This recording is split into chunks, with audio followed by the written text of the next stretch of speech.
Good morning students, this is your English Vijay. ఈరోజు మనము 10th class English text బుక్లో first యూనిట్లో ఉన్నటువంటి డస్ట్ ఆఫ్ స్నో అనే పోయం గురించి చాలా వివరంగా తెలుసుకుందాం.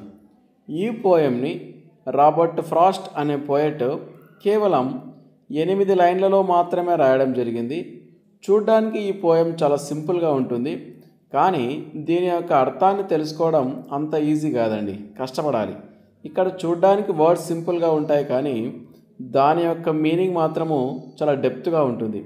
మీకున్నటువంటి ఈ ఇబ్బందిని తొలగించడానికే నేను తెలుగులో చాలా సింపుల్ వర్డ్స్ని ఉపయోగించి మీకు సులభంగా అర్థమయ్యేలా దీని యొక్క సమ్మరీని నేను మీకు వివరిస్తాను. ఇక ఏమాత్రం ఆలస్యం చేయకుండా మనం టాపిక్లోకి వెళ్ళిపోదాం. చూడండి, ముందుగా పోయం డస్ట్ ఆఫ్ స్నో. ఈ పోయం రాసినటువంటి పోయెట్ ఎవరంటే రాబర్ట్ ఫ్రాస్ట్. చూడండి, ఒకసారి చదువుతాను. The way a crow shook down on me the dust of snow from a hemlock tree has given my heart a change of mood and saved some part of a day I had rued. ఇక్కడ చాలా simple words ఉన్నాయండి. ఈ పోయంలో 2 ముఖ్యమైన పదాలు ఉన్నాయండి. ఒకటి క్రో, క్రో అంటే కాకి. రెండవ ముఖ్యమైనటువంటి పదము హెమ్లాక్ ట్రీ. ఇది ఒక విషపూరితమైనటువంటి చెట్టు. ఈ 2 పదాలకు ఈ పోయంలో ఎక్కువ ఇంపార్టెన్స్ ఇవ్వడం జరిగింది. క్రో అంటే కాకి, హెమ్లాక్ ట్రీ అంటే విషపూరితమైనటువంటి చెట్టు. ఈ 2 పదాలు కూడా ఏం సూచిస్తాయంటే అశుభం, చెడును సూచిస్తాయి.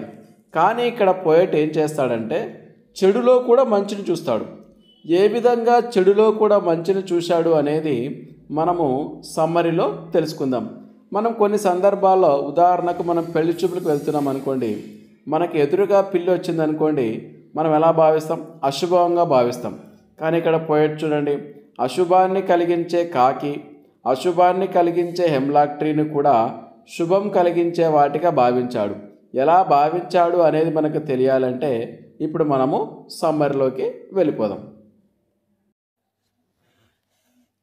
సమ్మరీ చూడండి తెలుగులో. బ్యాడ్ మూడ్లో ఉన్నటువంటి పోయెట్ విషపూరితమైన హెమ్లాక్ చెట్టు కింద కూర్చున్నాడు. ఆ చెట్టు మీద ఉన్నటువంటి కాకి స్నో డస్ట్ను పోయెట్ మీద పడేలా చెట్టును షేక్ చేసింది.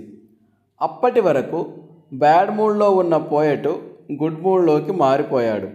ఒక రోజులో కొంత భాగాన్ని బ్యాడ్ మూడ్తో వేస్ట్ చేశానని, ఇక మిగిలిన భాగాన్ని గుడ్ మూడ్తో గడపాలని నిర్ణయించుకున్నాడు. చాలా సింపుల్ కదండి. ఇక్కడ ఒకరోజు ఏం జరుగుతుందంటే బ్యాడ్ మూడ్లో ఉన్నటువంటి పోయెట్ హెమ్లాక్ చెట్టు కింద కూర్చున్నాడండి. ఆ చెట్టు కూడా అశుభాన్ని తెలియజేస్తుంది. ఆ చెట్టు మీద ఏముందండి? ఒక కాకి ఉంది. ఆ కాకి కూడా అశుభాన్ని తెలియజేస్తుంది. ఈ కాకి ఏం చేసిందంటే చెట్టును షేక్ చేసింది. చెట్టును షేక్ చేయడం వల్ల ఏమైందంటే చెట్టు మీద ఉండే డస్ట్. ఇక్కడ ఈ పోయంలో డస్ట్ అనే పదానికి ఉన్నటువంటి అర్థం ఏంటంటే పార్టికల్స్, అంటే చిన్న చిన్న భాగాలు అని అర్థం. మంచు యొక్క చిన్న చిన్న భాగాలు ఎవరి మీద పడ్డాయి అంటే మన పోయెట్ మీద పడ్డాయి. అప్పటి వరకు బ్యాడ్ మూడ్లో ఉన్నటువంటి పోయెట్ తన మీద మంచు పడడంతో గుడ్ మూడ్లోకి మారిపోయాడు. అంటే చూడండి, ఇక్కడ పోయెట్ ఏం చేశాడంటే నెగిటివ్ థాట్స్ని పాజిటివ్ థాట్స్గా మార్చుకున్నాడు. మనం కూడా పెళ్లి చూపులకు వెళ్ళేటప్పుడు, ఉదాహరణకు పిల్లి ఎదురొచ్చింది అనుకోండి, మనం అశుభంగా భావించి కార్యక్రమాన్ని కొద్దిసేపు వాయిదా వేస్తాం, అంటే కాసేపు ఆగి వెళ్తాం. అలా కాకుండా ఇక్కడ పోయెట్ ఏం చేశాడంటే అశుభాన్ని కలిగించే కాకి, అశుభాన్ని కలిగించే హెమ్లాక్ ట్రీని కూడా శుభం కలిగించే వాటిగా భావించాడు. ఎలా భావించాడంటే ఒక రోజులో కొంత భాగాన్ని బ్యాడ్ మూడ్తో వేస్ట్ చేశానని, ఇక మిగిలిన భాగాన్ని, అంటే రోజులో మిగిలిన భాగాన్ని గుడ్ మూడ్తో గడపాలని నిర్ణయించుకున్నాడు.